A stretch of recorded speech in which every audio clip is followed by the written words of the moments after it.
ಎಂಬ ಬಿಸಿಲು ಕುದುರೆ ಏಕೆ ಏರುವೆ, ಮರಳುಗಾಡಿನಲ್ಲಿ ಸುಮ್ಮನೇಕೆ ಅಲೆಯುವೆ.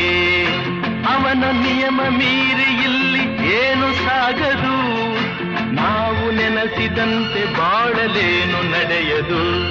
ವಿಷಾದವಾಗಲಿ ವಿನೋದವಾಗಲಿ ಅದೇನೇ ಆಗಲಿ ಅವನ ಕಾರಣ.